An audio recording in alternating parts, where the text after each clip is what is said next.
సర్వీసులో ఉన్న ఉపాధ్యాయులకు teacher eligibility test టెట్లో ఉత్తీర్ణత సాధించటం తప్పనిసరి అని 2026 మే 29న సుప్రీంకోర్టు తేల్చి చెప్పింది. అయితే ఉపాధ్యాయుల ఆందోళనను పరిగణలోకి తీసుకొని పరీక్ష పాస్ కావటానికి గతంలో ఇచ్చిన గడువును 2028 ఆగస్టు 31 వరకు పొడిగించింది.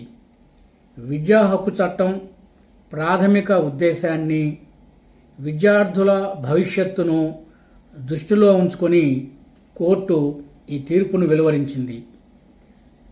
సుప్రీంకోర్టు ఇచ్చిన ఈ తీర్పు సారాంశం గురించి ఇప్పుడు సంక్షిప్తంగా తెలుసుకుందాం. గతంలో వెలువడిన ఒక తీర్పు ప్రకారం సర్వీసులో ఉన్న ఉపాధ్యాయులు, అంటే పదవీ విరమణకు ఇంకా 5 ఏళ్ల కంటే ఎక్కువ సర్వీసు ఉన్నవారు, సెప్టెంబర్ 1, 2025 నుండి 2 ఏళ్లలోపు ఉపాధ్యాయ అర్హత పరీక్ష టెట్ తప్పనిసరిగా పాస్ అవ్వాలని సుప్రీంకోర్టు ఆదేశించింది. ప్రమోషన్ కోరుకునే ఉపాధ్యాయులు కూడా తప్పనిసరిగా టెట్ అర్హత సాధించాలని స్పష్టం చేసింది.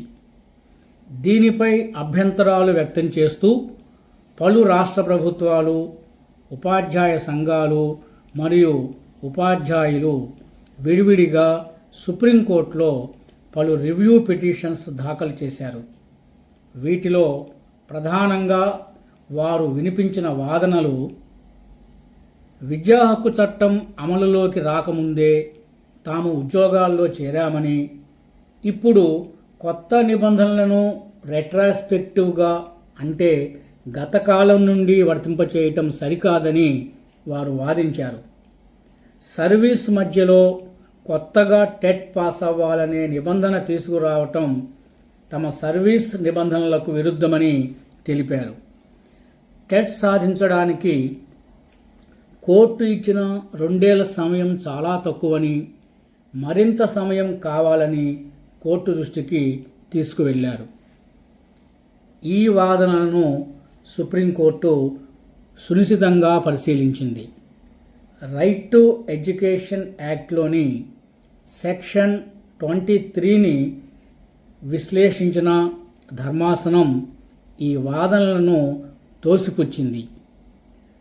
చట్టం అమలులోకి వచ్చిన నాటికి తగిన అర్హతలు లేని ఉపాధ్యాయులకు 5 ఏళ్లలోపు ఈ అర్హతలు సాధించడానికి అవకాశం ఇచ్చిందని గుర్తు చేసింది. 2017 సవరణ చట్టం ద్వారా కూడా 2015 మార్చి నాటికి సర్వీసులో ఉన్న ఉపాధ్యాయులకు మరో 4 ఏళ్ల గడువు ఇచ్చిన విషయాన్ని ప్రస్తావించింది. దీన్ని బట్టి ఇది పాత నియామకాలను రద్దు చేయటం కాదని, కేవలం విద్యార్థులకు నాణ్యమైన విద్యను అందించేందుకు ఉపాధ్యాయులు తమ సామర్థ్యాలను మెరుగుపరుచుకోవటానికి చట్టం కల్పించిన ఒక అవకాశం మాత్రమేనని న్యాయస్థానం స్పష్టం చేసింది. రాజ్యాంగంలోని ఆర్టికల్ 21A కింద పిల్లలకు నాణ్యమైన విద్యను అందించడం ఒక ప్రాథమిక హక్కు అని, దానికి టెట్ అర్హత ఒక రాజ్యాంగబద్ధమైన అవసరం అని అత్యున్నత న్యాయస్థానం పునరుద్ఘాటించింది.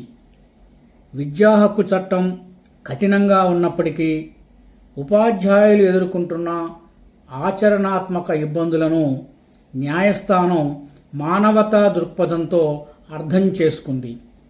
లక్షలాది మంది ఉపాధ్యాయులను ఒకేసారి తొలగిస్తే పాఠశాలల నిర్వహణ అస్తవ్యస్తం కావటమే కాకుండా చిన్నారుల చదువు తీవ్రంగా దెబ్బతింటుందనే వాదనతో ఏకీభవించింది.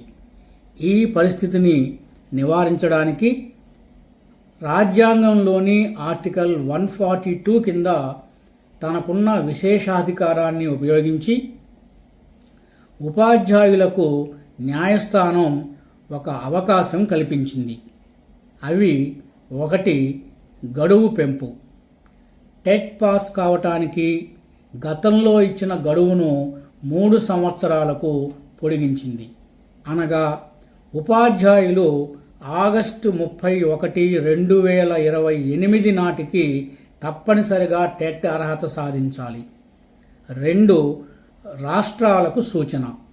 ఉపాధ్యాయులకు తగినన్ని అవకాశాలు కల్పించేలా రాష్ట్ర ప్రభుత్వాలు, సంబంధిత అధికారులు ప్రతి ఏటా కనీసం 2 సార్లు టెట్ పరీక్షలను నిర్వహించడానికి కృషి చేయాలని కోర్టు సూచించింది. 3, ఇదే ఆఖరి అవకాశం. ఇకపై గడువు పొడిగింపు కోసం ఎలాంటి విజ్ఞప్తులను అనుమతించేది లేదని తేల్చి చెబుతూ రివ్యూ పిటిషన్స్ను కొట్టివేసింది. విద్యా హక్కు చట్టం అనేది పిల్లల కేంద్రంగా సాగే చట్టం.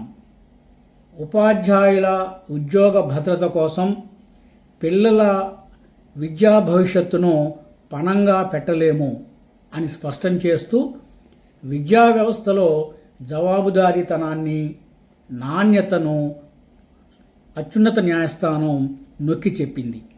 ఉపాధ్యాయులు ఈ అవకాశాన్ని సద్వినియోగం చేసుకొని నిర్ణీత గడువులోగా అర్హత సాధించడం ద్వారా తమ ఉద్యోగాలను కాపాడుకోవడమే కాకుండా భావి భారత పౌరులకు నాణ్యమైన విద్యను అందించడంలో భాగస్వాములు కావాల్సిన అవసరం ఎంతైనా ఉన్నదని తెలియచేసింది.